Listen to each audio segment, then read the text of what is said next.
Hey everybody, it's me Amanda with Once in a Wild, and my friend Gio is here today. Hi, how are you? I'm happy to be here. We can't wait to see everybody and see who's chiming in. Thank you for joining us for this very special pop-up live stream today. And like I said, we have a special guest. It's our first stream in-person guest. We're really happy to have you, Gio. Thank you. Happy to be here. I am excited about today and to see and touch all these beautiful animals. Yes, today, as always, we're going to be meeting 3 animal ambassadors. Well, sometimes we meet extras, but today we're meeting 3 animal ambassadors today, just like usual, and we're going to talk about them, but we're also going to talk amongst each other, and hopefully you guys like that, and chime in with your questions and comments. Let's see who's chiming in already. Hello, Donna. Nice to see you. And it looks like you're tagging some of your friends. Very, very good. Now, as always, these live streams are free of charge, but if you would like to donate to our zoo here at Once in a Wild, our mobile zoo, as you guys know, the donation options are down below, as you know, Venmo and Cash App, and we also have a PayPal as well. They're all Once in a Wild. Very, very easy to remember. If you're having trouble with any of our information, just visit onceinawild.com, and my number is also down below as well. Don't forget, we're still doing our Zoom room animal encounters. If you guys are interested in customizing your own virtual animal encounter, you can select the animals, you can, select how much time you want with me, etc. And we are beginning to also do in-person animal encounters here in the San Antonio area as well. So please call me if you have any questions about that, or visit onceinawild.com. Now, without further ado, we're going to go ahead and begin.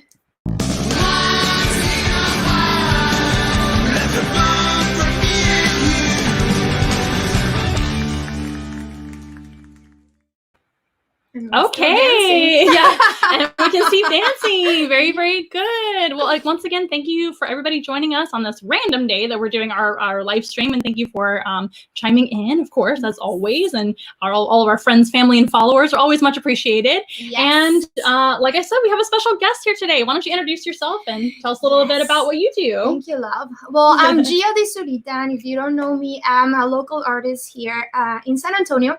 I do a lot of art, and not only on paintings, but also on clothing.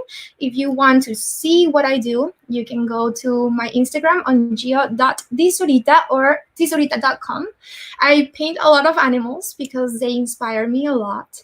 And so to be able to actually see them, touch them, and learn about them, how to protect them when they're in the wild, or what to do, what not to do when you see them, it excites me a lot. So good. Thank you. Very, very good. I think it's a great matchup today, right? Yes. Oh, and we are going to be collaborating for future projects as well. So what are we planning for the future? Oh my gosh. I'm so excited. We're going to be doing some videos where I'll be painting live. We'll be talking about the animals, very similar to what we're doing here. But what's different is that I'll be actually touching these animals and talking to them and to Amanda, of course, while I'm painting and creating, and some of them will be able to actually paint with me. Yes. Did you know that animals can paint too? It's not the same as humans, but that is actually something that we've been looking forward to doing with our animals, is doing some animal paintings, and I can't wait for you guys to see what we come up with in the future. So stay tuned to, of course, her Instagram. And you have a website as well? Yes, the website is dizurita.com. DiZurita is DIZURITA. Perfect. And we'll put it in a comment or the description later down below on YouTube and on Facebook. Once this video is finished, it'll be saved on Facebook and YouTube once again, so you guys can share it with all your friends and family who love art and who love animals. Yes. So shall we meet some animals? Please. So far, so good. You know what? Let's go ahead and meet our guy down below waiting so patiently to see us. Hi, Chris. Hi, Ricardo. Donna. Hi, everyone. So you guys know this guy, right? And if you don't know him, his name is Shelton John. Shelton John is a red-footed tortoise, and this species is actually found in South America. So, ¿hablas español? Oh my goodness, look at this. The colors are so perfect. I know, and this is the natural coloration that they actually come in. He's a little bit actually on the lighter side today because he's been out in the sun getting some suntan, which is really important for tortoises. Tortoises need a lot of ultraviolet light. So it's important for them to get natural light or some kind of ultraviolet bulb on them to be able to actually grow and digest their food. Okay. Yeah. Do you know what tortoises eat? Well, not really. It's okay. I will tell you. That's my job. So Shelton John is a red-footed tortoise, not a turtle. So there are differences between turtles and tortoises. Which are? Which are a couple of things. So one is going to be their diet. So like we were saying, he would have to have sunlight to be able to properly digest his diet and grow and get his vitamin D like we all need, right? But he's a very special animal. He's a reptile. So reptiles need to sunbathe and bask in the sunlight to be able to basically to process their calcium. So his bones wouldn't grow properly if he didn't get enough sunlight. Okay. But what he eats for a living, what he eats in general is going to be vegetables. Okay. So most tortoises have primarily a vegetable diet. All right. Because they're slow. Okay. So if you think about it, a tortoise is slow and a turtle can be faster. Okay. A turtle can also swim. So turtles can swim in the water and go underwater and catch fish or worms to eat sometimes because they're fast enough. But a tortoise, they're pretty slow. Sorry, Shelton. So they can't swim. He cannot swim. No, so that's another major difference. So their diet is a big difference, and he would sink. Oh. If he were in some deep water. I know. Would you like to hold him? Please. Yes, just you don't may. poop on me, please. I know. Tortoises also, because they have such a high vegetation diet, they do tend to use the restroom quite a bit. But we got some rags on hand and some hand sanitizer, right? Yes. So he has beautiful red markings on his head and also on his legs and even on the back legs too. If you turn him around, and on the tail. Can you see those guys? See the spots? Those are his natural colorations. And he even has beautiful yellow spots on his shell. But the red-footed tortoise has red feet as well as usually a red head. Each individual is going to be different looking, just like humans are different looking, individual to individual. Kind of like your fingerprints are different. He's got different patterns and things. Yes. And a lot of people ask us too how old he is because tortoises live a long time. But with Shelton, he was actually a rescue. So we took him in from a rescue group, and they told us that they didn't know his age. So we're just guessing. But around this size, he should be around 10, maybe 15 years old. But he could be older than that if he didn't get enough sun or enough to eat. Awesome. So we don't know his history at all. Now, the top of the shell is actually called the carapace, and they can feel you touching them on their shell. So he can actually feel you holding him and petting him, and they seem to like being touched and pet too, just like a dog does. I love it. He is so cool. Does he mind that he's being held like this? I don't think so. Okay, yeah. Perfect. No, he doesn't seem to mind it at all. Of course, we can't ask him, so 100% I don't know, but... I'm going to ask him in Spanish. Oh, okay. ¿Te molesta que te está agarrando? No answer. He didn't say no.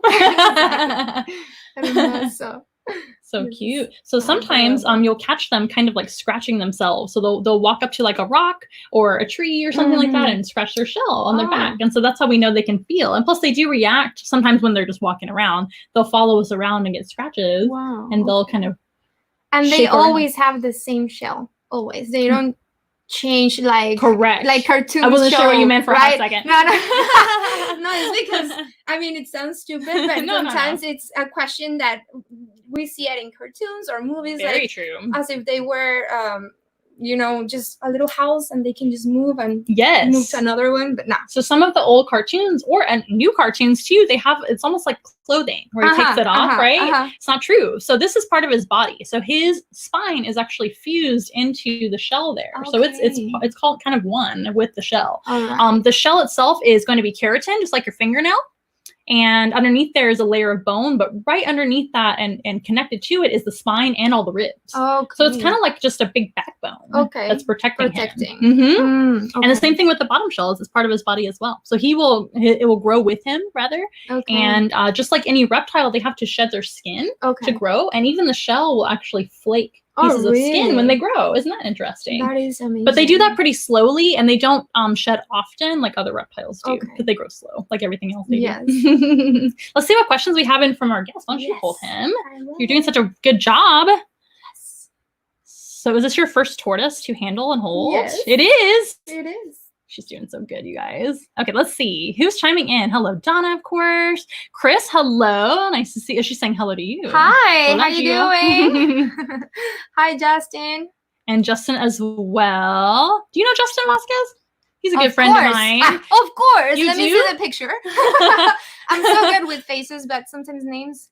Oh, I understand. I'm the same way. Thank goodness for Facebook and Instagram because it helps me remember people's names. Yes. But of course I know Justin. He's an old friend of mine. And Justin's not asking old, but... if let's see. Yeah. Does this turtle like eating lettuce? Amanda. Well, I guess I'll answer. I won't let Gio answer. So yes, they can eat lettuce, but lettuce has a lot of water content in it. So we would want to feed them something like collard greens or mustard greens or dandelion greens in the care of humans, because that actually has, Wow. Told you. We're just going to put this here. Yes. Nothing happened. Nothing happened. Nothing whatsoever. happened. It's life. Nothing happened. Nature. Speaking of diet. Everybody goes to the bathroom. It's Nothing okay. happened. I'm glad my hand wasn't there. One thing about, I know, welcome to my world. One thing about animals that eat a lot of vegetables is they tend to use the restroom a lot. So if you want a pet tortoise, just think about that. They're one of the messiest pets that I have. They are really, really messy. Yeah. So lots of salad means lots of using the restroom. We should have used him last, but there's a blanket down there. Totally fine. Anyway, back to our question. This is going to be fun. So they like eating lettuce. So we don't know if he likes it, number one, because he can't tell us if he likes it, but he seems to enjoy salads. But like I said, lettuce, just like iceberg lettuce or even romaine lettuce, is a good treat, but it's not going to give him a lot of nutrients. So for these guys, I recommend like their diet should be like collard greens, mustard greens, dandelion greens as a main kind of base diet as a salad. They can also get things like let me think, sweet potato and squash and all kinds of fun things, just like occasionally. But in the wild, they're going to eat mostly grass. So during the summer and the spring, when it's warm enough in San Antonio, it's almost warm enough all year round, except for in the wintertime, he's outside. So he gets a lot of natural grasses to eat as well. Now, you do want to make sure if you have a tortoise at home that you're not using pesticides on your grasses, if you are going to have your animals out there enjoying the grass, right? And that kind of goes for humans too. You want to watch some of those pesticides, which are harmful to all of us, right? That's one great way you can help out nature. But long story short, yeah, they enjoy lettuce. They seem to enjoy it. But again, you want to be making good choices with feeding your animals at home, just in case you were wondering. What else do we have? Slow and steady wins the race. That's right, Justin. That is so true. You know, tortoises are kind of admirable in that way because they're not fast, but you know, they're kind of what's the word I'm thinking of? Not stubborn. They are stubborn, but determined. They're determined, right? All right. So, which is another point too. If you see a tortoise crawling along, maybe across the road, you can actually help them across the road. You want to be careful. You don't want to get your hands near their face or your fingers near their face, because you can get bitten by any wild animal. And you only want to do this if the animal is in danger. You don't want to just be holding wild animals ever. You want to leave them alone, take a look, take a photo, right? But not, you know, take them home for a pet or, you know, pick them up, because they're probably not going to be comfortable with that. Like Shelton is, he's used to it. And he was raised in the care of humans from a baby. So he's super used to it. Wild animals are going to be wild. And that's across the board. We don't recommend ever holding or picking up wild animals. We want to leave them alone. But if you have a tortoise that's going slowly across the road, right? One time I actually saved a turtle, not turtle, but a turtle. And I know it was because she was wet. And she or he was, I don't know about that. But the turtle was wet and it was full of, I don't know, like algae or on top. And she was in the middle of the road. So I stopped the car. There was nobody behind me, but I moved it and I took it to the river walk. Is that there are turtles in there, so I don't. Yeah. I mean, if it was nearby, I'm sure that's probably where it came from. The best thing to do though is to put them in the same direction they're going, or unless you have like a body of water nearby, you can put them in the water. But for a tortoise, they're very stubborn, so they'll go across the road and they have a mission. They're going somewhere. Okay. So they can smell things and they know, they have an instinct. So if you put them, this is nicer on this side of the road, they're just gonna go back across the road. So it will be probably best to kind of guess where they were going and just move them away from the road, but closer to maybe the area where they're going. I know, and it's kind of hard because it depends on your situation. I don't recommend jumping out on the highway and telling everybody that Amanda from Once in a Wild and Gio told you to save tortoises, so you're going to jump out in the road. Yes. Please don't do that, kids. Don't do that at home. Let the adults do that if the road is nice and calm and, you know, like you said, you had like roadblocks or something, or you had somebody help you. Or, that's an extreme case. I don't recommend just doing that with wildlife in general, but that reminded me to tell you guys, because tortoises are so stubborn, you don't want to put them in that situation twice. If that makes sense. I hope that makes sense. Ricardo says, hermoso. Thanks. Oh, the tortoise? Yes. Or the humans? He said hermoso, no hermosa. So I guess. I guess so. That's true. I forget that. I guess maybe introduce yourself once again to Bonnie. Bonnie's asking, who's the person next to you? Hi, Bonnie. My name is Gio DiZurita. I'm an artist here in San Antonio. And I do a lot of paintings with the animals. And soon we'll be actually collaborating. Yeah, maybe Shelton will paint us a painting Yes. soon. Yes, he looks like he's already wearing paint, but it's actually his natural color, which is pretty cool. Way to play it off, Gio. I guess. I don't know what they were talking about. I think I know.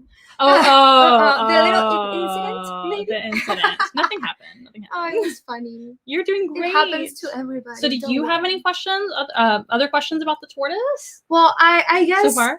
Yes. I wanted to know, since their skin is like just dry kind of look. Is that normal in all of them, or is it something that they need to have a softer skin? Or so would they need something to help them maybe like condition their skin? Yeah. do they do that even in the wild, or is it just the type of skin they need to have? So in the wild, this is a tropical species, so they're going to be having rainfall almost every single day, so that natural water will help them to stay moisturized all the time and help to have a healthy shell and healthy skin. That's a really good question. And then actually, the food as well. And then the food, proper diet and everything, and just a healthy, inside and out, just like us. We drink a lot of water and we, eat the right things. We're healthy on the outside too, right? Yes. But in the care of humans, you actually can soak them. So we soak him about 3 times a week or more during the summer because it's very dry in Texas.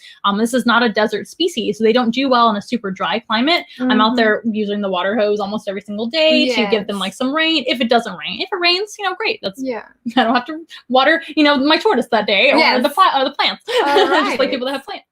But it's good for them to soak up some water, and I actually use a little bit of olive oil too for their skin and for their shell about once a week, just to help condition their skin. Wonderful. So that helps them just in the care of humans, but out there in nature, they are going to get that kind of daily rain and mud and things that's out in the tropics, and then they don't really have to worry about it. So that is one thing to, definitely think about when you're bringing home a tortoise. If you happen to have a pet tortoise, or you're going to adopt one, or you're just doing research, or you're just learning about them, not all tortoises live in the same environment or climate, right? So we here in Texas, we've got Texas tortoises and all kinds of tortoises and turtles, like you saw the turtle, but the turtle's going to be in the water, so they're always kind of soaking up the water, and they have the algae on them. That's perfectly normal. But the tortoises are used to this dry climate, so they don't need as much water soaking and whatnot. They're different. These guys are South American, very tropical. Oh, here's a good, my Donna says, hermosa too. Thank you. So nice. Liz says, do they get sunburned? That's a really good question. I don't believe they do. I've never heard of a tortoise getting sunburned. Although, like, if you were using olive oil, you wouldn't want to put them right out into the sun. Right. That may not be a natural thing for them. That they might get a little bit too hot. Of course, that's just few and far between. It's a little bit of oil and then it's washed off. But I don't believe they can really get sunburned. Although if they get overheated, then they're just going to go back into the shade. Again, this is a very tropical tortoise, so they're not out in direct sun all the time. They're usually in kind of the jungle. So there's a lot of trees covering them, a lot of plants that they're going to go underneath. In fact, this tortoise is most comfortable with a lot of places to hide and things like that. So they don't really go out in direct sun a whole lot. But I've never heard of a tortoise in general getting sunburned. That's a really good question. I've never had that question before. So thank you for that question. Now, like we were saying, there's many ways to help animals in your own backyards and in your own environment or all over the world. And one really great way to help all kinds of animals, not just tortoises and turtles, is to use less plastic, right? So we were just talking about this not too long ago. One really cool habit that you can get in the habit of doing is using less one-use plastic. Now, I know we all have to use that from time to time. And when you use plastic, you want to recycle it afterwards. But did you know that plastic straws are not really recyclable? So if you replace a plastic straw with a reusable straw, it can be reusable plastic or reusable metal straw. We actually have one right here. That's a really cool metal straw, and you can wash them in the dishwasher, and they're sanitized. You can scrub them out if you want to with a pipe cleaner, I guess, if you want to. But we haven't had any issues with them, just washing them and sanitizing them in the dishwasher, and that helps out animals like tortoises because a lot of times they run into plastic straws or plastic the rings that come around your beverages. Those are really important to actually cut, because even if they don't end up where they should be in the recycling, they might blow out into the wood like that, or into the street where animals are too. There's birds out there and everything. They might get stuck in those holes, and plastic doesn't give.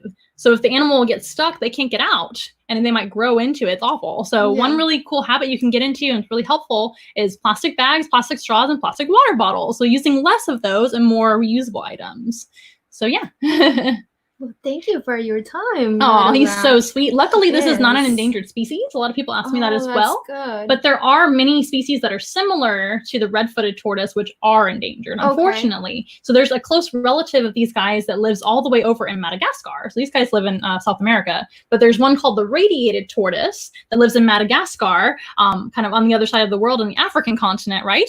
And those are called the radiated tortoise, like I said. Those guys are very endangered right now. They're actually critically endangered, mostly due to poaching. You know what poaching is? Man, That's so sad. It So that's is. illegal hunting or collecting out of the wild, even though it's illegal, still happens a lot. So that's very unfortunate. So one thing that you can actually help with is by supporting conservation to Madagascar in general. So sometimes you can support your local zoo, like the San Antonio Zoo. I believe they do lemur conservation and helping out all kinds of animals in Madagascar. So that actually helps the tortoises over there too, because they're protecting the environment in general down there. So if they don't have anywhere to live, they don't have anywhere to go. So that's one way to help them out. Also is by never purchasing tortoise shell trinkets when you travel. So if you're traveling over to, when we can travel again, I guess.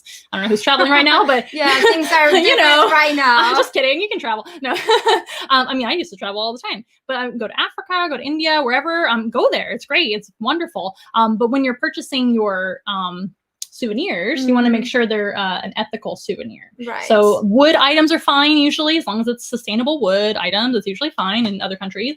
But tortoiseshell a lot of times looks like wood. So you want to be careful when you're getting your keychains and things that they're not made out of tortoiseshell, because that's what they actually use them for a lot of times. And they're kind of snuck in there. So you have to pay I had no attention to what idea you're getting. about that. No, Isn't that sad? Because again, it's part of his body. It's not something that they can take off.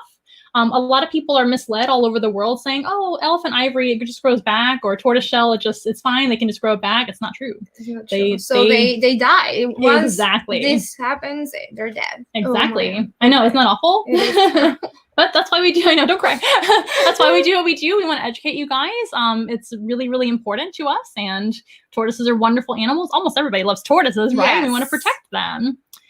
Ricardo says, no plastic. That is right. Yes. And if you guys can think of any other ways to help out animals, please chime in with your suggestions and we can talk about them here on the live stream and I can reiterate as well. That is a great what way. I loved, Amanda, about what you guys do, and that's why I'm very happy that we're collaborating, is exactly what you're doing right now, which is educating people about the beautiful animals, what to do, what not to do, and even things like what animals are okay to have at home, and maybe which ones are not. You know, like, unless you really know how to take care of them. And I have to say that I love what you guys do here. I went to a special room they have here full of, beautiful birds, and they are free, and it's beautiful to see them like just flying and eating, and I can tell they love you. Like you walk in there and they just want to be next to you. It's wonderful. So I'm so glad you got to see that. For that. Oh, you're welcome.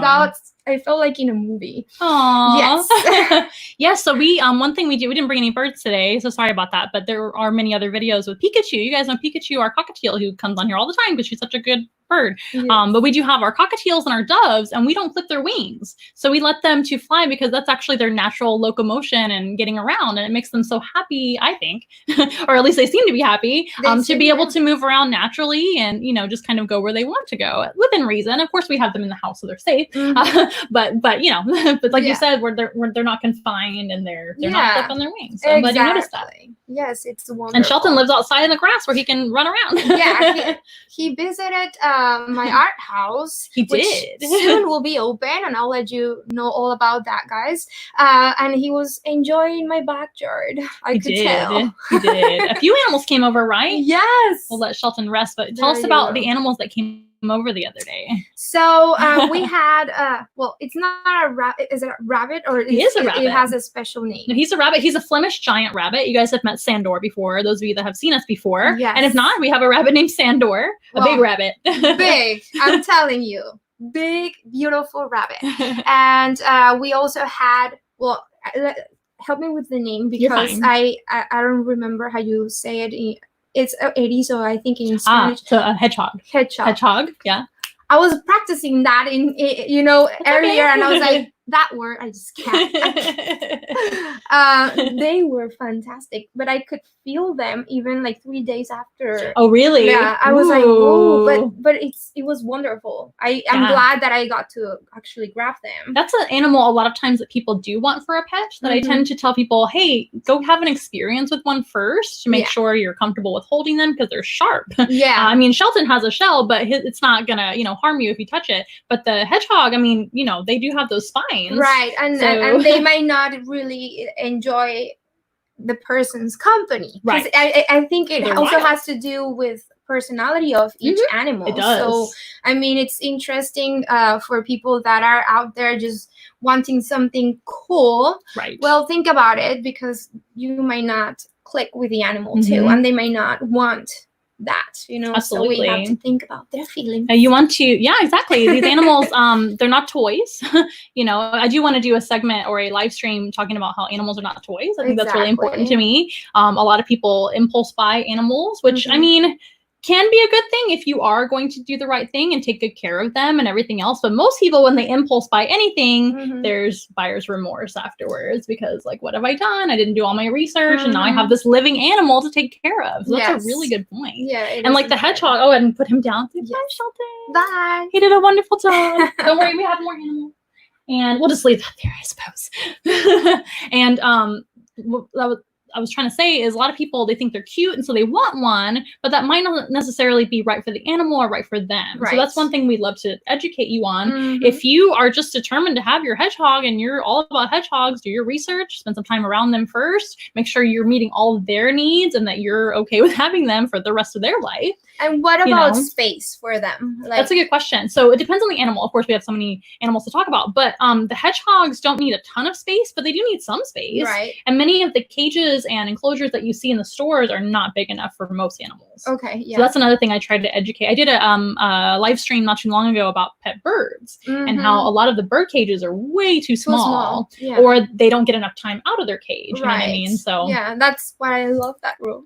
I'm so glad you love it. And I even did some post on Instagram. If you guys want to see them, you can go to Gio DiZurita. I went into the room while we were waiting, and I had a beautiful experience there that you can check it out as well. Here's a good question. Will the art collaboration be a live stream? Are we going to do a live stream, or are we going to do a video first? I think we're going to do a video. Okay. And then a regular maybe video. Why not? We can try a live stream as well. But painting tends to be a little bit more of time consuming, so we don't want to bore you guys while the whole process is happening. So we want to keep it to the important points, but we definitely want to show the entire experience, which we will try to do as much. I'm totally down for whatever you guys want to see. Let us know your suggestions. Maybe we can do some kind of painting experience. Maybe the animals are painting. Maybe I don't know. We'll figure it out. We are a little bit here limited on space because we're in the studio. We're kind of crashing together like we're best friends, right? We have the lights and everything in the backdrop behind us, but we might be able to live stream from a different location, like your location, etc. So I'm open. All this is pretty new to us as far as the live streams and the virtual experiences. And I'm sure for you too, right? Yes. Because of our situation. So we're still seeing what works and what people want to see. So we'd love to hear your suggestions. Okay, let's meet a very different animal. So remember how Shelton had his shell, right, on top of his back? The top shell is actually called the carapace. So the carapace is the back shell, and the plastron is his belly shell. Just a fun fact. This animal also has a carapace, but it's a very, very different type of animal, isn't it? So this here is Blondie. Check her out. I think you guys have similar hair. Yes. Kind of the hair color, right? Oh my goodness. Look at that. What an inspiration. Is that your inspiration for your hair color? Oh, okay. Well, it's because you brought her last time. I did bring her over to your place as well. Yes. And she got to hang out with you guys, and there's some really pretty photos we took of her we're going to post. But let's see if you guys can see her because bugs are tiny. she's not really that tiny, but there we go. So this here, she's an Arizona blonde tarantula. That's what species she is. And her name is Blondie. And tarantulas are just great big spiders. And I mentioned that she has a carapace. What the heck is a carapace? Well, on the tortoise, it's the top of the shell. That's what the carapace is called. On a spider, it's actually right here. This is her carapace. This kind of front section here, this circle right there. Can you see? Oh, I see. So this little she has kind of a shell on the whole of her body. Her whole body is an exoskeleton on top of it because she's an invertebrate. So she's a spider, she's an arachnid, she's a tarantula, and she's an invertebrate. All those things are what and this she's is. a blondie. And she's a blondie. That is her name. But because she has no bones, she has kind of an outer shell, just like a lobster has, just like a crab. All those guys are also invertebrates too. Okay. And so are scorpions and roaches, your favorite. Yes. All those animals are invertebrates. So those invertebrates, unlike the tortoise, they don't shed off flakes of skin. They're actually going to shed this whole entire outer layer, and it's called molting when they do that. It's a molt, M-O-L-T, instead of shedding. And they do that about once a year. And when they do that, they look like a brand new spider again, or new whatever animal they are. They have to molt. So that's a big difference between them and a reptile. Is a reptile's going to flake off skin or shed skin and just the skin layer. Okay. These guys have to shed their entire outer shell. All right. And it's really neat. Yeah. But yeah, absolutely. Just don't forget to show it to the audience. But that top, so she's got two body parts. You can definitely, there you go. So she's got two body parts. She's got the cephalothorax and the abdomen. If she were an insect, she would have three body parts, which are the head, thorax, and abdomen. They're just made differently. Also, arachnids, like spiders, have 8 legs and 2 arms. So she's got 8 walking legs and 2 grabbing arms in the front. But that carapace is just that top part. I just thought that was interesting that they both have a carapace. It just made me think of that. Plus, well, one question. Absolutely. What about like when you see one of these guys? That's a good question. Just randomly in your house. What Okay. can we do? So it's going to be pretty rare that you'll see a tarantula in your house, although it can happen. Here in Texas, I don't know where you guys are streaming from, but we live in Texas. And in Texas, we have the Texas tarantula, among other types of spiders and tarantulas. And they are harmless to humans, just like Blondie here. Really? So this type of tarantula has very mild venom. They do have venom, so just so you're aware. I know you've held her before, so you're comfortable. But they do have 2 fangs in the front, which they use to envenomate their prey, which are things like roaches and crickets and all kinds of things that they catch to eat.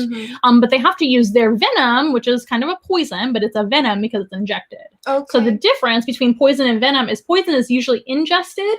So you eat it or you lick the poison, like Snow White and the poison apple. It didn't bite her, she bit the apple. Yes. Right? So that was poison. So she has venom that she has to put into something else. So a snake would be venomous if they're venomous. Poison would be like a poison dart frog. That's a good example. So some frogs are poisonous, for example. But she would have venom. However, this venom is so mild that if you were to get bitten right now, well, she's not going to bite you. She's very sweet. It would be less than a bee sting, way less. Oh, really? So very mild. It wouldn't hurt you long term. It would just be, a little bit of a sensation, and then you'd be okay. So long story short, if you see a tarantula in the wild in your own backyard, even if you live out in the middle of nowhere in South America, and there are some pretty aggressive tarantulas out there, I'm not going to lie, even their venom is not going to kill you. Okay. So the best thing to do is just leave them alone. And especially the ones in Texas, they're super harmless. They don't want anything to do with humans. Right. In fact, they are actually better for us than they are not. So they're good for us. They actually help us to eat things like flies and roaches and all kinds of pesky bugs that can give us diseases. So if they're in your house, just let them live in your house. You can actually let them out. So if it's a tarantula, I would probably, maybe use a broom and kind of gently, because they are fragile. Just encourage them out the door, or maybe use a piece of paper or something. Right. It's going to be really rare that you have such a large spider like this in your house. But if you see a little spider in your house, as long as it's not a black widow, brown or brown recluse, those 3 are very, very dangerous to humans. You may want to call an exterminator for those kind of guys. And they're going to use special methods to help you out. But those are the only 3 here in our area that are dangerous to humans. Otherwise, no spiders are dangerous to humans in Texas or really the United States, as far as I know.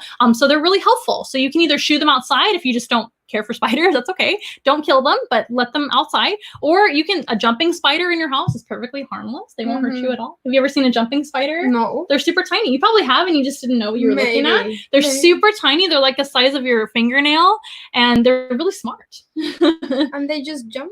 So they're little, like, they jump from, they kind of like hop. That's how they move around. Okay. That's why they call them a giant spider. Maybe Not like jumping at you. That's a good question. I'm more afraid of roaches than spiders. Roaches startle me as well, especially the ones with the wings. Yeah, those. Yeah. But the spiders eat the roaches, so they're actually really good for that. And the more, the more spiders and, let me think, what else? What else eats bugs? Frogs, all kinds of animals in your backyard. So here's a good question. Should I kill a black widow? I wouldn't put yourself in danger by getting near the black widow. I would let a professional handle that situation. Also, a professional is going to know exactly how to use certain methods that aren't going to harm other animals, because we don't want to harm all the spiders in the area. And usually it's going to be kind of a contained situation. So black widows, brown recluses, and brown widows, there's a brown widow as well. Those guys like to be usually in sheds, if they're not cleaned and things like that. They're kind of like underneath a drawer. One really easy way to tell what kind of spider you have, if you have spider in your house for some reason, is to see their webs. So a black widow, brown widow, and brown recluse, all those guys, they have very sticky web that looks like cobweb that you get for Halloween. That's what it looks like. And they're usually going to be underneath a drawer, underneath a table, something like that, trying to hide from you. So those guys aren't even really out to get you. It's just them being in the wrong place at the wrong time. But they are a very serious venomous animal, so you don't want them like around your kids and things like that. So that is one animal I would make an exception for, to maybe call a professional to handle that. If you are just handling it yourself, number one, you could get injured. Also, you may not be seeing all of the spiders that there are, because there's usually more than one or two or three. So you really want somebody to come in and kind of assess the situation. It's not super common. It's usually an outdoor situation, a shed, maybe under a drawer, things like that haven't been cleaned in a long time. So clean your house. That's one reason, one excuse to spring clean, right? But definitely you want to take that very seriously, and that's something I do, I think is important. You guys don't want to get hurt. I don't want to tell you something that's going to get you hurt. That's a good question. Justin's asking, do they live in trees, Amanda? Only me? Do I live in trees? No. So this type of spider is actually a terrestrial species. They are living on the ground. So terrestrial, on the ground. Arboreal, as you know in Spanish, is going to be in the trees. So there are some spiders and tarantulas that live in the trees and some that live on the ground. This is going to be a ground-dwelling terrestrial tarantula, and they're actually also subterrestrial, which means underground. So usually these guys are never going to be seen. They're going to be underground in a little hole or a burrow that they kind of make for themselves so that they find. And they'll want to hide and stay in the dark and things like that. And what? I'm going to check this before I forget. One question. Of course. Can you find either poop or something that looks like, oh, that's a tarantula poop? That's a good question. So when we study animals, sometimes we find droppings or scat. We call it scat sometimes. And there are certain scats that look exactly like that species. And people are better at it than I am. I'm not really very good at that kind of stuff. Tarantula feces kind of looks like bird feces. It's like white. They don't go very often, though. Oh, really? So I think if you knew a tarantula or a spider was in the area and you saw the feces, you could probably be like, oh, that's probably them. But it kind of looks like a bird or even a lizard. So you wouldn't even eat. I personally don't. I'm sure there's some entomologists and arachnid specialists. Regular human beings that not really know nothing about, like me. And it's super tiny. It's going to be like super, super small when they go to the restroom. Let's see what other questions we have. And feel free to talk about whatever you want to talk about. Well, I wanted to put it in my hair. I don't know why, but I don't know. Well, she is a little bit fragile. You can hold her next to your hair, but I don't recommend for her because she's not a climbing tarantula, so she might fall. So these guys really don't know how to climb, and they're not good climbers. And so just like a little bit, like on top of a rock or something like that, or a little plant. I'm just so, wow, we are the same color. Well, I called her Blondie, Let's see. Justin says, this one won't jump on me from above. Good. There are other tarantulas in the trees. Hate to break it to you. And you're welcome, Justin. You're welcome. Nikki has a question. Why do females live longer than males? That's a really good question. So when it comes to tarantulas, especially, females live a lot longer, which I think is so interesting. Wow. It's like girl power. But the females live usually 20, 25, 30 years for the species, and males only live for 5 years. Why? Why? I don't know Okay. why. So I can't really answer that. But I do know it's because one reason, I guess, is because they do, of course, have the babies. So these tarantulas, unlike other spiders, you remember the old story of Charlotte's Web? Yes. Are you familiar? So remember how Charlotte had her babies, and then what happened? Well, no, now that She passed away after she had her babies, right? I You know remember? what I didn't remember. I have terrible memory. So you'll have to see the movie again. I do. My gosh. So it's a good movie and a book. It's a book. But like I was saying, so Charlotte had her babies at the end, and she was a really good mom, but then she passed away. And that's usually how the case is with most spider species and a lot of insect species too.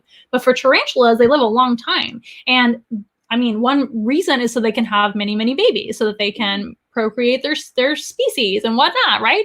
But the male's only job is to help make the babies, and then he moves on, and there's going to be more males. But I think that that's the main reason, is because, of course, the male doesn't carry the babies, etc. These guys do lay eggs, and then the eggs hatch out, and they have many, many babies. The babies just look like little miniature tarantulas.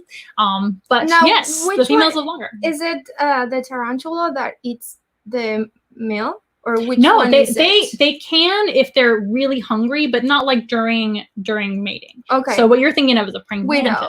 Okay. Oh, you're right. There is the black widow as well. Right. But not every spider's like that. Right. Oh, okay. So black widows will actually eat their mates, don't they? Yeah. But like the praying mantis does that. These guys don't usually do that. That I know of. I don't think so. But it's weird. Like, but they can. If they are really hungry and the male will allow it. No, he'll try to fight. Yeah, as far as I know. Now I haven't been there for every instance, but and I'm not a tarantula breeder, so I've never experienced that myself. But from what I've been told, it's a little bit delicate because you want to put them together for the female to eat them or them to hurt each other, right? But this species is not loyal to their kind. They're not social. They're only solitary, live by themselves. And like I said, usually underground unless it's time for breeding. And usually the males will go find the females. So when it's time for breeding, typically here in the fall is going to be when you'll see the tarantulas crawling around. It's usually the boys. The boys are just looking for love. Hers. Exactly. So they're not looking to hurt you or anything like that. They just want to find a mate before they pass away. So that's their mission. But yes, you are totally right with the black widow. I totally forgot about that. Good question. But yes, that is so true, Nikki, that the females do live a whole lot longer than the male. So luckily she's a female. We do know that she's a girl, and she'll hopefully be with us for a long, long time. Males don't live very long. Tarantula. I haven't, and I've been asked to. So now that I've seen one so close, you know, there's so many beautiful tarantula species. They're all different colors, all different everything. So these guys are, of course, that kind of blondish reddish with the roots, with the dark roots, right? Just like Gio here.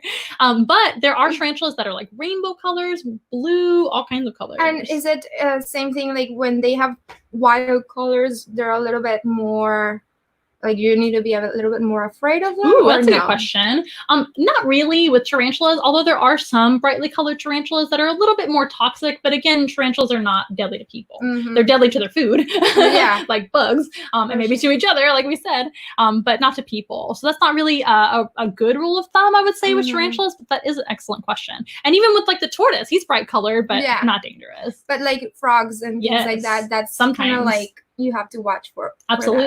That, right? So sometimes animals use their colors to warn. Sometimes animals use their colors to blend in. Sometimes animals use their colors to attract mates, right? Like birds. Like birds. Yeah. A lot of birds do that. That's a great question. You're bringing up so many things I never thought of, which is fantastic. Well, I have so much to learn. That's fine. So have you ever held a tarantula before holding this tarantula? Oh, no. I don't think I was this comfortable. So what do you think? Well, I can barely feel her. Yeah. It's like holding air, almost. Holding air. That's so true. Yeah, I'm like, it's kind of like hair. I have to, they're so light. Yeah, like there's some hair. I think I hold more hair when I'm showering than this. I know. I don't know how I'm not bald like every day. I think that's a woman thing. Right? And we just shower and we're like, whoa, what is this another wig. Right. I know. Just save it all. So did you know that tarantulas have hair too? You Well, probably did. She's very hairy. I did. Yeah. So show the that for people sure. the hair on the tarantula because you can see it. See how hairy she is? So tarantulas have a little bit different kind of hair than mammals do. We're mammals. They're not mammals. They're not warm-blooded and they don't give milk to their babies, do they? They're very different. But they do have hair, and their hair is kind of like whiskers on a cat. You know about that, right? You have a kitty cat at home. So the whiskers on the cat help them to feel around. Even in the dark, if a cat goes into a small space, they can feel the whiskers like this and figure out how wide of a space they can go into or how narrow. These guys actually use their hair all over their body like whiskers on their body, and they can feel vibration. So that is their main sense. So they have very different senses than us humans. So tarantulas do have eyes, and they have 8 eyes. Isn't that cool? I was trying to find the eyes. They're tiny. They're right there on top of her Those little cephalothorax there. They're all in one little cluster together, but there are 8 of them in one little kind of group. It's hard to see. Yeah, it's really hard to see. Small. But their vision is not very good. Sorry, it's not. So if they were a human, they probably have to wear very thick glasses. But their vision is based on movement, and they don't see color, sadly. And also it's based on shadows. So that helps them to kind of sense a little bit around them. And the reason they have the 8 eyes is to get a good, like, kind of circular vision, because it's it's kind of on top of their head. It's almost like having a little, what do you call it? Like a siren on top of your head. It's like a police siren. And it can kind of, good field of vision, but again, it's very poor eyesight. But their sense of touch makes up for all of that because they're so sensitive to touch. For example, when a tarantula is hunting, that's how they're going to hunt. So if a bug walks by in front of her, she can feel that bug and grab it with her little arms. Very fast when they want to be. They strike like a snake. And also they can feel for predators too. And what was I going to say? Oh, vibration sensation is so good that they can actually catch a moth in the air. So if a moth were flying by like this, they could grab it. A lot of tarantulas are really good at grabbing flying insects like flies and moths. Jump? Like a little bit. They kind of reach out. And for some tarantulas, yes, they do jump. They're very, very good at jumping. It just depends. Usually the tree climbing, the arboreal tarantulas will jump really well.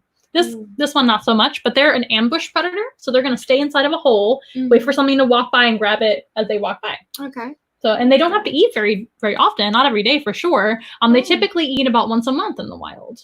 Or as they can. Really? Yeah. Wasn't convenient. I know I like to eat, but perfect diet. I know. I only have to eat once a month. Yeah. Here at Once in a While, though, we offer food about once a week. And if she doesn't want any, fine. If she wants it, great. And they can never be overfed. Feed her? Good question. So she likes crickets. That's her favorite. But a lot of our other tarantulas like crickets and little dubia roaches and superworms as well is another one they like. But the crickets are typically what this tarantula likes. She's picky. And you can tell that she likes it because she might not eat something else, but you put a cricket and she'll eat it. Yeah. So sometimes I've left the other bugs in there and she just leaves it. She's like, nah.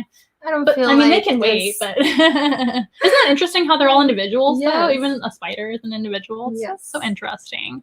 But yeah, so also the hairs are for defense, too, not just sensing predators. So if a predator was sneaking up on her, she could feel it. But also she can actually throw hairs into the air. And what does that do? So what she'll do is, if you can see, she actually has a little bit of a bald spot. That's because this tarantula actually needs to molt again. Can you guys see that little bald spot? It's not very big, but that's more because she's due for another molt. They molt about once a year, and anytime now I'm waiting for her to do it. And they start over. They get all new hair. So that's probably just from rubbing and wear and tear of the life of a tarantula. But in the wild, and in sometimes in the care of humans, she's not a nervous tarantula whatsoever. As you can see, she's very sweet and very used to people. But when they're nervous, they can take their back leg and kind of rub hairs like this, and you won't see it, but there's hairs in the air. Okay. So have you ever gotten like an eyelash in your eye? Yeah. It's awful. And that's what they do so that it gets in their eyes. That's right. So if a predator's coming up behind them, they'll rub the hairs like this. Can y'all see me? My animal impersonation. And it'll go in the air like in a little cloud, and then it'll get in the predator's eyes, and they're like, and then tarantula can be like, haha, I'm gonna get away. Imagine if we could do that. Oh, somebody's following me. Exactly. They use their hair for defense. Yeah. We can't do that. That's lame. So Nikki says, I've never seen a tarantula make a web or catch prey with their web. So why do they have silk? That's a very good question. So they don't make a web like Charlotte's Web, where it's like in the corner, and they certainly don't write some pig or anything like that in the web. But they don't make a web like we think of in a tree or in a barn or something like that. They're going to be usually underground or on the ground. And even the arboreal tarantulas will be like in a tree hole or something like that. Okay. Some are kind of hidden, secluded under a leaf, something like that, where they're hiding. But they'll make webbing to kind of use for a bed. So they'll make a little bed out of like a hammock out of the webbing. And this species will make a little like floor carpeting of web. But it just kind of looks like the Halloween webbing that we were talking about, like a carpet or blanket of web. That can help them to stay comfortable and can also help them if a bug walks in or by their hole that they live in, their burrow, and they can feel the vibrations on the web a little bit better. Even, just like a spider in the tree. So it's similar usage, but it's just a little bit of a different style of webbing. Also, the mother tarantulas will make an egg case or an egg purse out of webbing and keep the eggs in there for safekeeping. And they'll actually carry it with them until the babies are ready to hatch. So is that like for warming them, or they don't need to be? They do need to be warmed in general, so they're cold-blooded. So they don't have their own body temperature. So that means they're whatever temperatures in the room or outside. So they need to be a comfortable temperature. Right. But that's not really to keep them warm. It's more to keep them safe. So mom will put all the eggs in there instead of just like laying them all over the ground, and she'll kind of carry them with her or hide them somewhere. Smarty and then when they're ready, they can hatch out and they break out on their own and come out. Isn't that cool? Good questions, you guys. Thank you so much for tuning in. If you're just tuning in, this is Amanda with Once in a Wild, and this is Gio. She's hanging out with us today. Yes. Tell them a little bit about what you do. So I like doing a lot of paintings. That's my full-time job. I'm an artist. Good for you. Yes, it's a blessing. I've been doing this full-time for 6.5 years. So yeah, I'm very blessed, and I'm so thankful. Most of the time I'm working on custom art. What that means is that people actually come to me and they give me their pictures, ideas, or tell me stories about their lives, and then I create artwork for them. I translate their thoughts into paintings. What a wonderful service you offer. I didn't realize you did a lot of custom. I mean, I guess I figured you did. But yeah.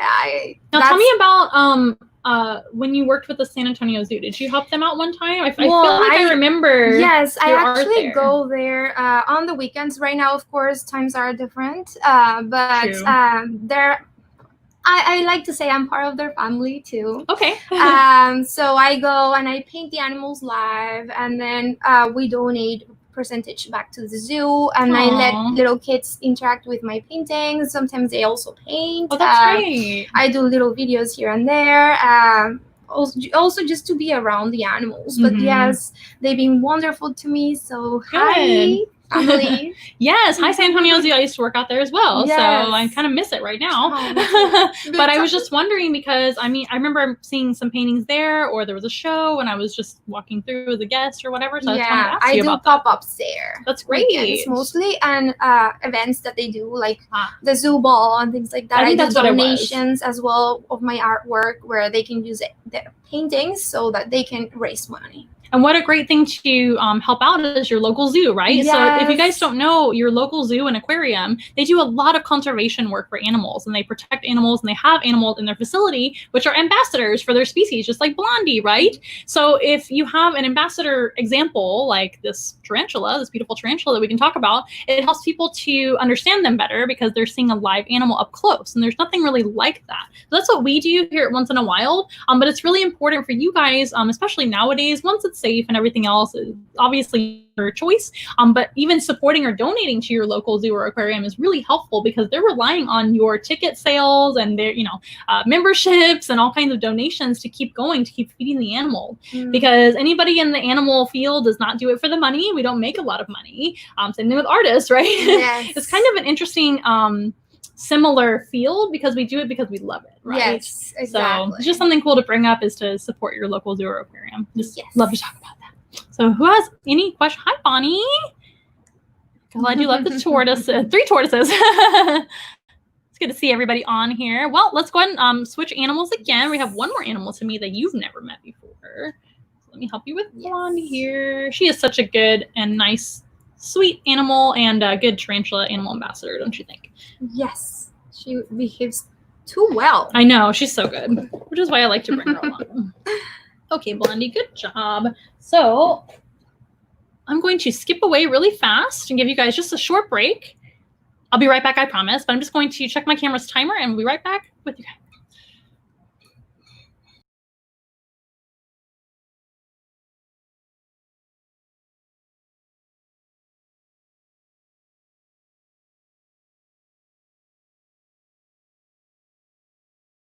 Okay, did you miss us? Yes. Alrighty, so let's meet one more animal today. So who's this? I have not met. Surprise! Is it a female or a male? He's a male. Ooh. So this guy, his name is Slytherin. Look For at all you Harry Potter fans out there, right? Oh my We would goodness. move back a little bit. He's so much bigger than the other animal. So this is a California king snake. Okay.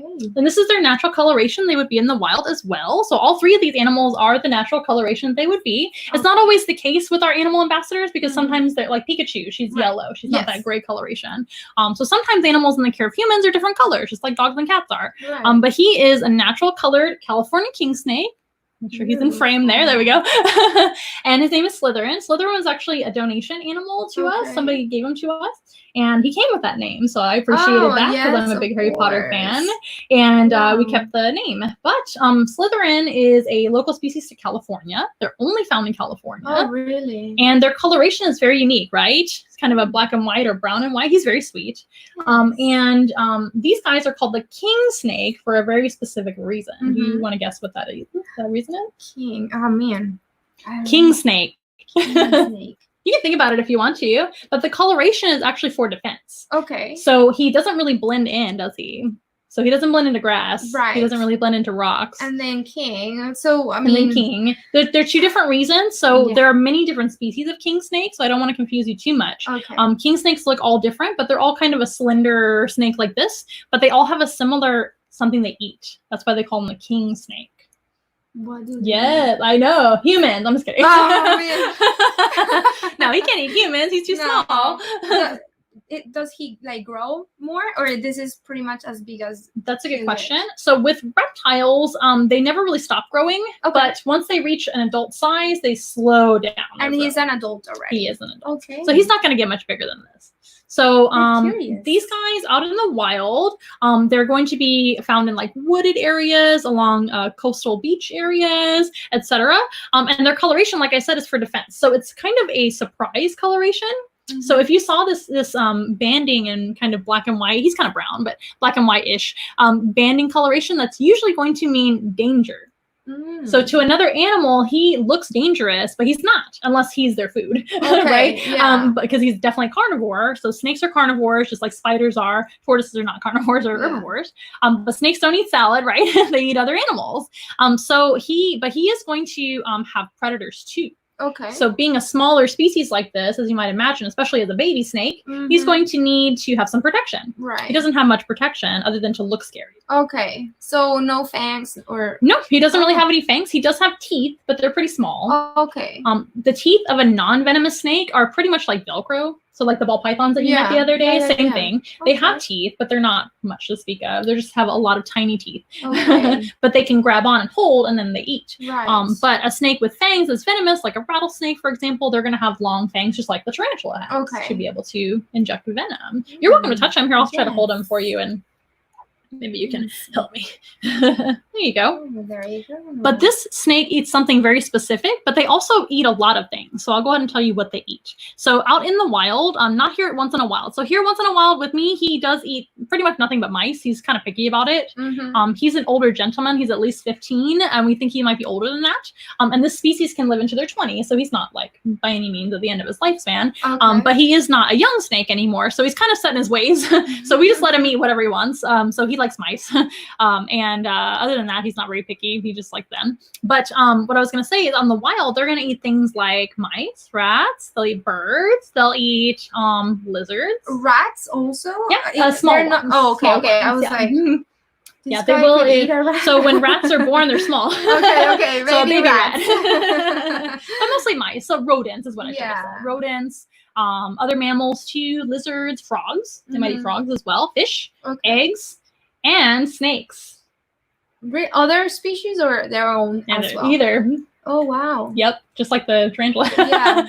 and some of the other animals that we met, right? So this is the king snake because they're known to eat other snakes. That's why they call them the king snake. Why. Yeah. Okay. And this is specifically the California king snake. Yeah. It's a species. But there's many different species of king snake, and typically they prefer to eat other snakes. However, he doesn't eat them here with me because I'm not going to feed him. Right. So it's a little bit hard to come by snake feeders. Yes. So we usually do rodents. So like mice is what he likes. Isn't he beautiful? He's so smooth. He's actually my favorite snake that we have. Don't tell the other snakes. Did you know that snakes don't have any ears? Well, that's what I wanted to know, because you were mentioning that. Well, I need to learn so many things, but so they can. You said they can hear or no? They cannot hear. They can. So just like a deaf person would be able to feel vibrations and feel music and things like that, they feel it instead of hearing it. Okay. So they don't have ears.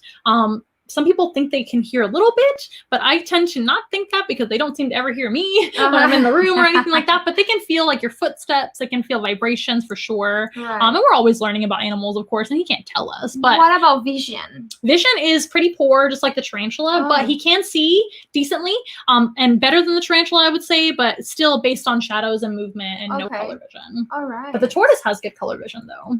So he's got the best sight of all these three animals that we met today. So snakes oftentimes will use their sense of smell. So sense of smell is going to be their main sense, just like the spider had the hairs for sense of vibration or touch, right?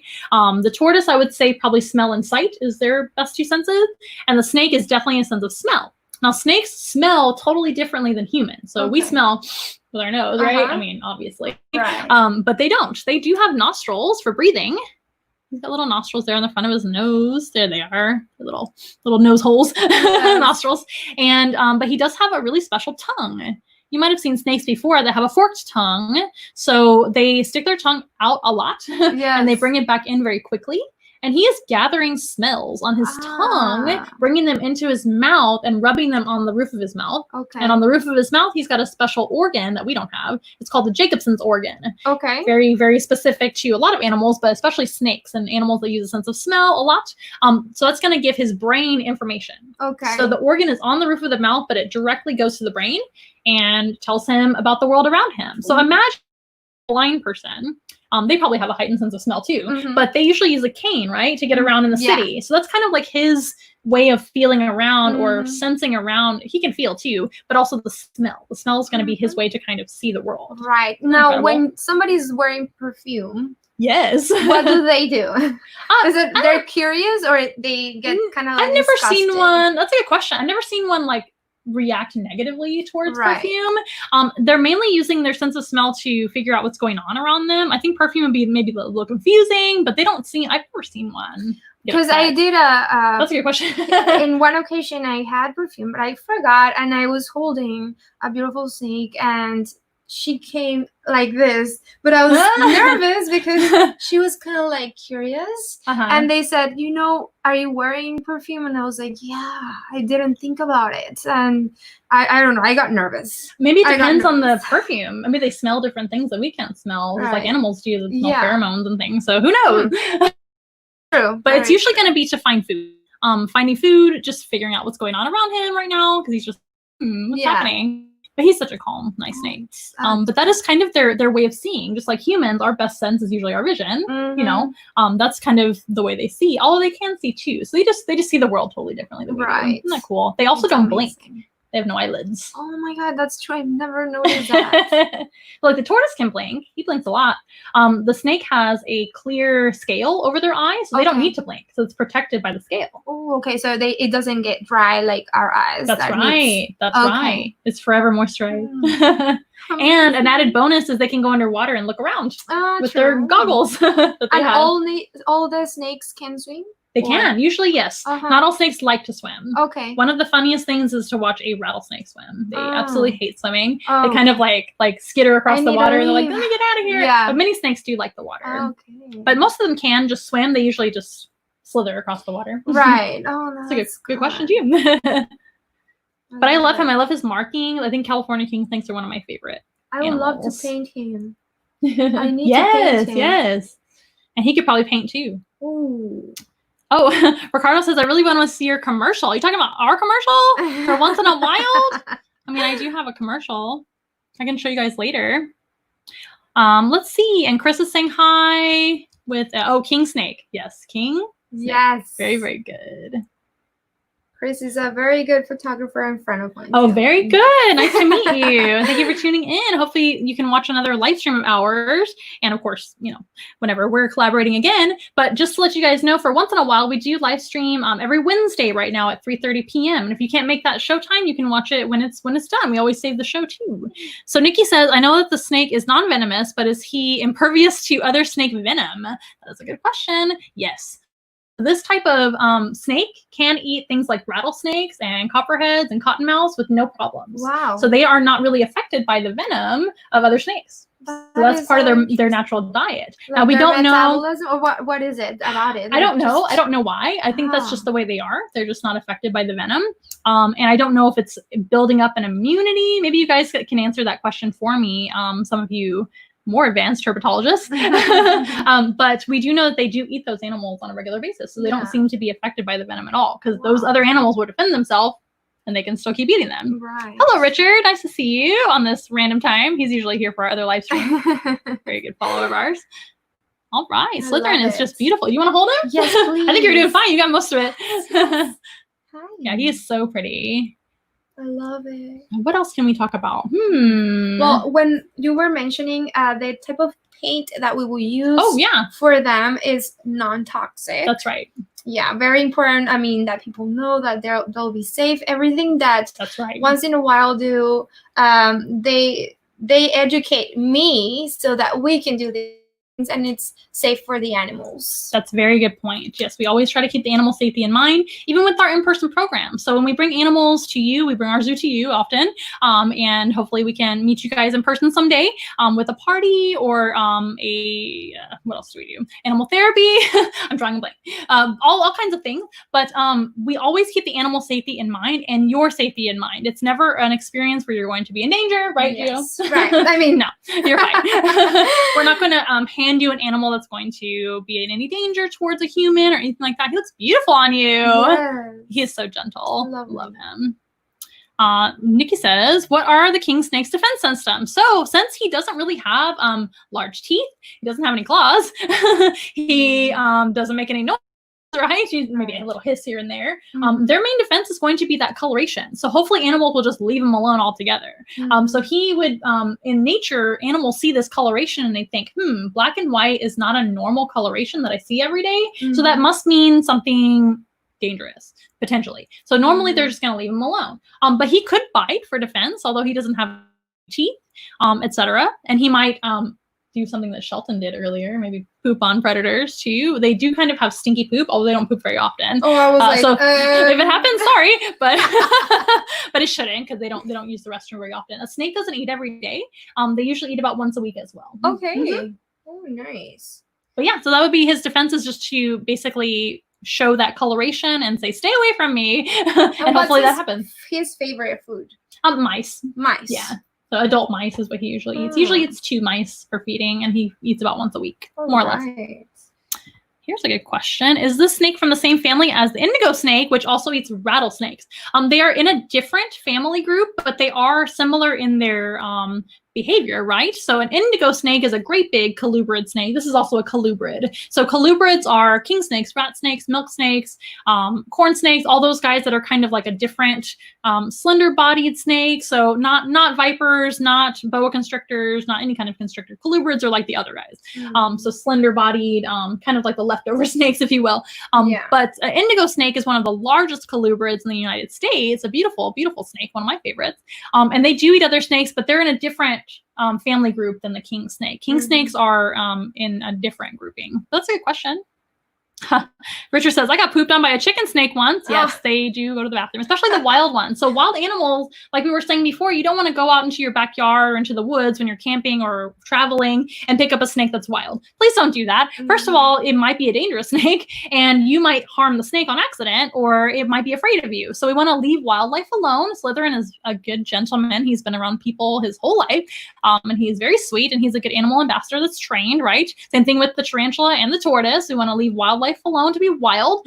But with animal ambassadors, you know, we know how to handle them, and we know that they're comfortable with it, etc.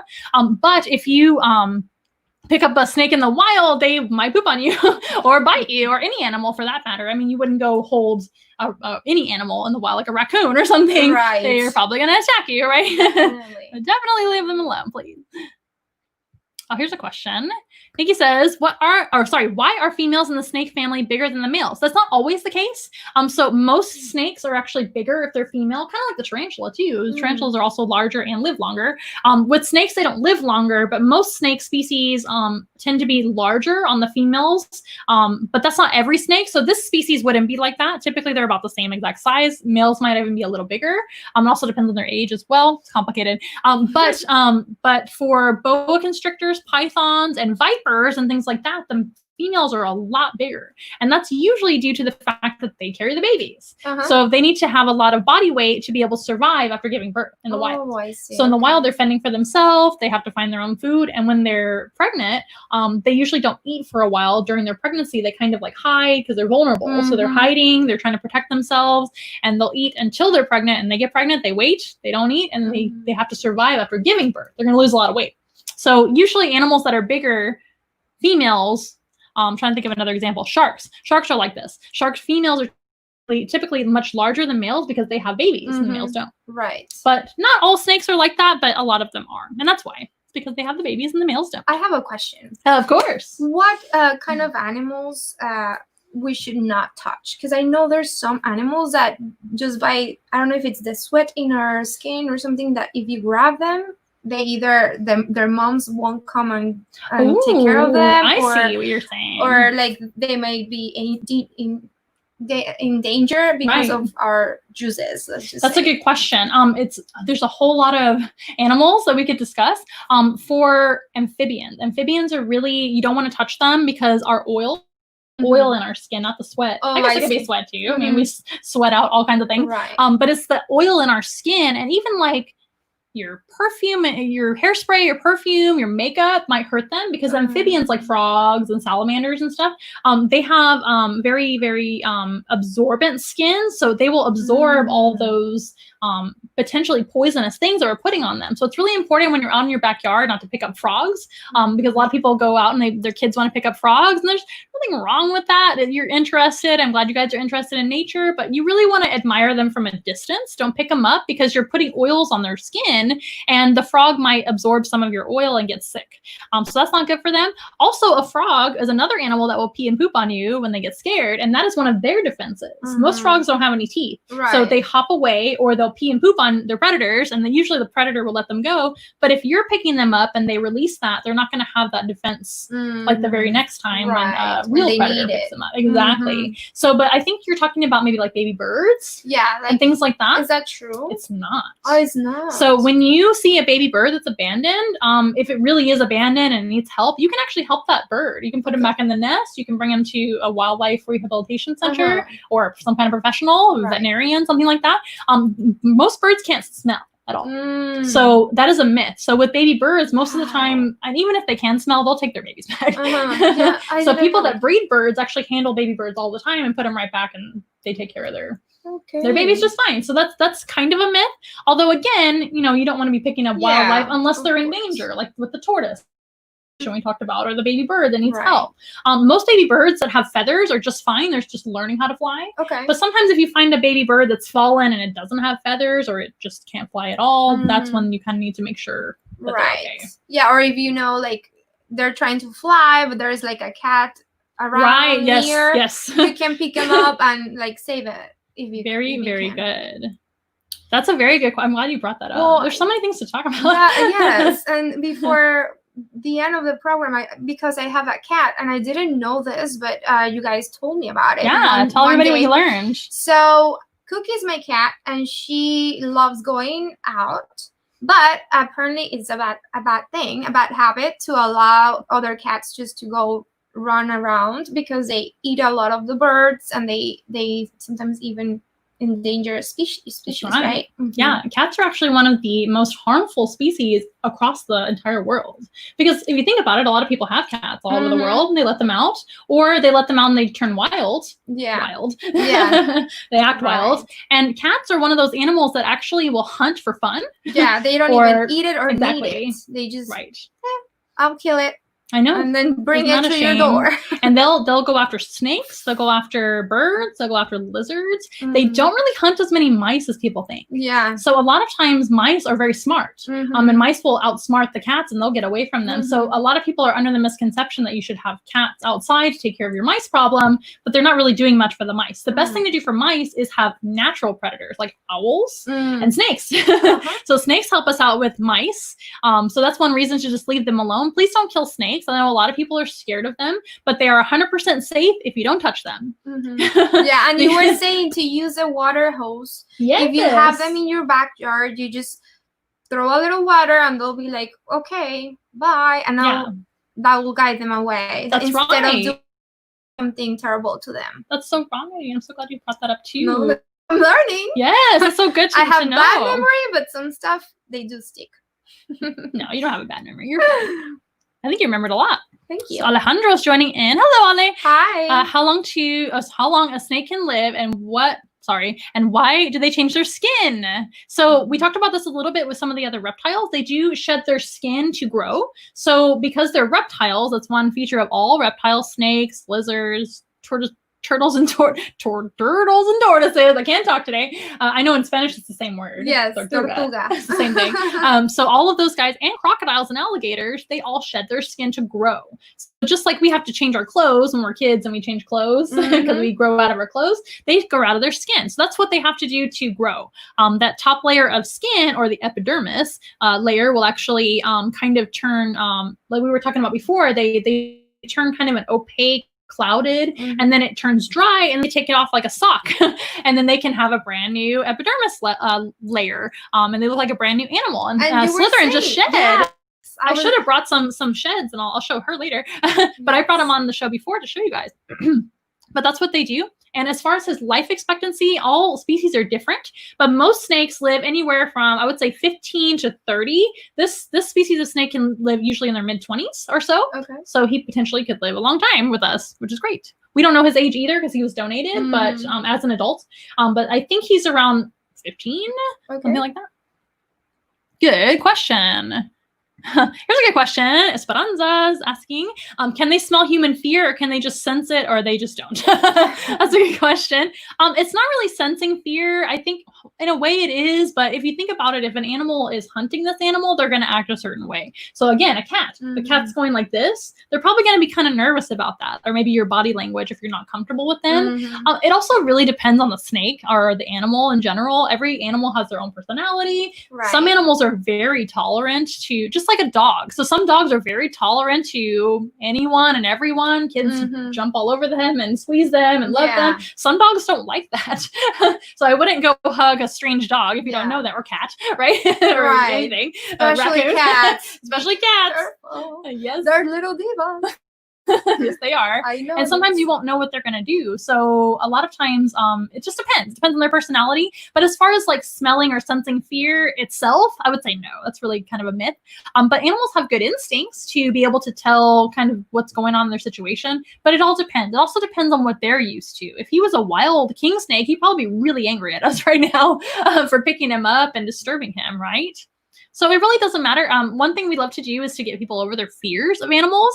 So some people are uncomfortable with snakes. She's not. Some people are uncomfortable with tarantulas, though, or other animals. And we've even had somebody be afraid of a tortoise one time. Oh, really? And we tried to help them get over their fears, because once you experience them and it's a safe animal to experience, you're going to feel better about that kind of stuff, right? Right. Definitely. That is a very good question, though, and a very common question. So don't feel bad for thinking that. That's a very common misconception. So Ale says, Gio, what is your favorite animal to paint? Just one? Oh my God. Well, it's hard to say, but the one that I paint the most are lions. I'm a Leo, and I just find them fascinating. But I also enjoy a lot like elephants and eagles, or like birds in general. And that's why I'm very interested on painting these guys, because I haven't, like, all of these animals that I've been able to touch and experience are amazing animals that, not that I was afraid of, but I don't know, maybe because I never saw them this close, didn't think about their beauty, and now I'm like so intrigued. There's so much that I need to do. A lot of times you have to meet animals in person, or maybe just learn about them like y'all are doing on our live stream. That's a great way to learn about animals you might be nervous around, right? Because you're safe.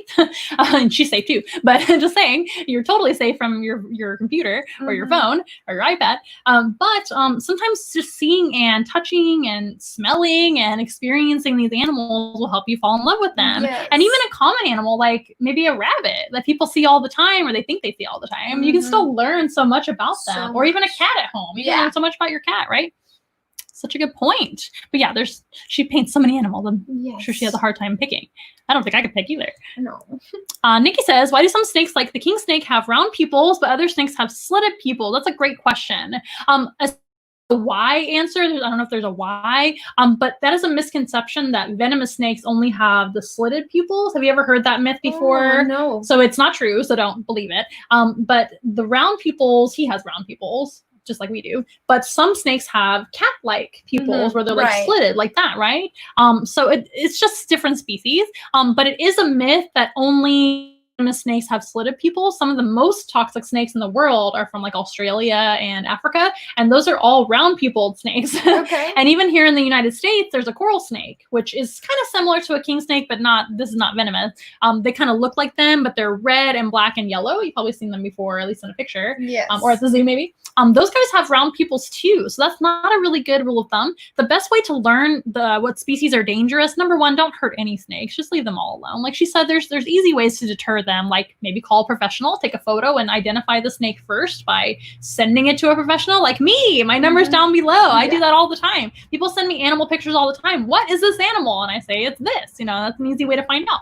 Another way is to just learn what species are dangerous in your area, and then you can also learn which aren't dangerous. So if you learn what is dangerous, that's gonna help you to learn what is dangerous. That makes sense. But the best rule of thumb in the wild is just leave them alone. But you can learn what species are in your area, but it's not by the pupils. Do they like fall asleep with their eyes open or what? That's a good question. We don't really know if they truly sleep or like dream or anything like that. I kind of feel like they do because they're smart animals. But they never shut their eyes, right? But we do notice that they rest. People that have been around a lot of right snakes. now, he's just resting. I kind of doubt that he's sleeping now because of the lights and everything. But usually they'll kind of go into their hole. And they'll just be okay. Yeah, but they can't shut their eyes, which is so weird. But neither do fish. Okay. So yeah, true. If you think about it, yeah. Oh my God, Many animals don't have that. What's up? Where can we see Gio's paintings? Oh, thank you, Liz, for asking. If you go you can find me on Facebook as well. DiZurita is my company name, also my last name. And if you go to dizurita.com, that's my website. You can see all the originals, all the prints on paper, prints on canvas, the clothing line that I have. And on Instagram, if you find me by at gio.DiZurita, you can see everything there, and I'm always super happy to answer any questions you have, so please find me there, and maybe we can post later on the comments. That way you guys can find me there. Yes, we'll make sure and put all of the information down in the description and in a comment. Yes, thank you. Wonderful question. There you go. Bam. Thanks, Ricardo. Thank you. I appreciate it. Well, it's been a wonderful time hanging out with you today. Thank you. Thank you so much. It's been a lot of fun. So Gio was actually my first in-person live stream guest. Yes. So pretty exciting. Yes. And it's not going to be the last time either. Nope. And we are going to be collaborating, like she said, with doing some animal painting and some more live streams, some more video content, all kinds of things. So be looking out for that. I'm sure we're going to be doing a lot of stuff in the future. Yes. We already have. And there's our website as well. Ricky's bringing that up. Onceinawild.com is how you can find all of our links to all of our social media as well. We are on all the things. Instagram, Facebook, YouTube. Help us out on YouTube. Please subscribe to our new YouTube channel. This will be uploaded to YouTube after it's finished. We're already on YouTube. But it's really helpful to subscribe, to like, to share, to ring the notification bell, all the things that you guys already know to do. We're brand new to YouTube, so that helps us out a lot. Yes, thank you guys so much for having me here, You're and welcome. thank you for sticking out with us and No asking problem. all the questions. Yes, thank you guys so much for all your participation. It's been a lot of fun, as always. We love all of our family, friends, and followers. I'm sure you feel the same. Yes, of course. And it's been a lot of fun. I guess we're going to go ahead and say goodbye, even though I could sit here all night talking to you guys. It's always a lot of fun. Look for our live stream on Wednesday at 3:30 p.m. Central Time, as usual. And we do have a special. Oh, you know what? I lied. This Wednesday, we're not coming on at 3:30. And don't forget to leave us some reviews as well. We'll talk about that later. But this Wednesday, I'm losing track of my brain. This Wednesday, we actually have a special time at 8 p.m. Central Time here in San Antonio, Texas. We are going to be having a special guest. It's Jungle Jordan. Jordan Beasley is actually joining us for our live stream this Wednesday. But then next Wednesday, we'll be back to our regularly scheduled time. But this was just a fun pop-up live stream that we decided to do together, just spontaneous, just for the fun of it, and we had a lot of fun. Yes. I hope you guys enjoyed it. Let us know how you feel about it on the comments down below. As always, we'd like to take suggestions on what you would like to see next time. And like I said, next time we have a special guest on Wednesday at 8 p.m. Central. So I take back what I said about 3:30 p.m. That's normal time. Yes, so we would love to see you. Don't forget, onceinawhile.com has gift cards right now. So please buy a gift card for any of our services. We would love to see you on a live stream, on a Zoom room, on anything you like. And we'll see you guys another time. Is there anything else you want to say before we go? Well, just please, if you can also find me and give any suggestions you have for the next painting. Yes. Before I started, if you have any suggestions or ideas, I would love to hear it. So once again, you can find me on DiZurita.com or Gio.DiZurita on Instagram. There it is. Yes, thank you. Yes, and don't forget, tomorrow we actually have another special live stream that Once in a While is doing. She won't be here. I mean, unless you want to be. But tomorrow we have a special live stream as well. We are we're partnering up with Communicare once again. That'll be also showing up on our Once in a While page too, but we'll also be on the Communicare page as well. It's another random time that we're doing, not random, but it's another pop-up live stream that we're doing tomorrow. So we'll see you guys again tomorrow at 12 p.m. Central Time. And we can't wait to see you guys another time, whenever it may be. Please share the videos. Please follow us on all of our social medias, both of us. Yes. And thank you so much. Thank you. Have a wonderful day. Goodbye. We'll see you guys next time. We are nothing close to ordinary, but we love to be your friend. Hold our hands and let's have fun together, singing as loud as you can. Everybody singing once in a while. Together. Once in a while. I wanna hear you say once in a while. Never gone forget you. Bye, guys. See you next time. Bye.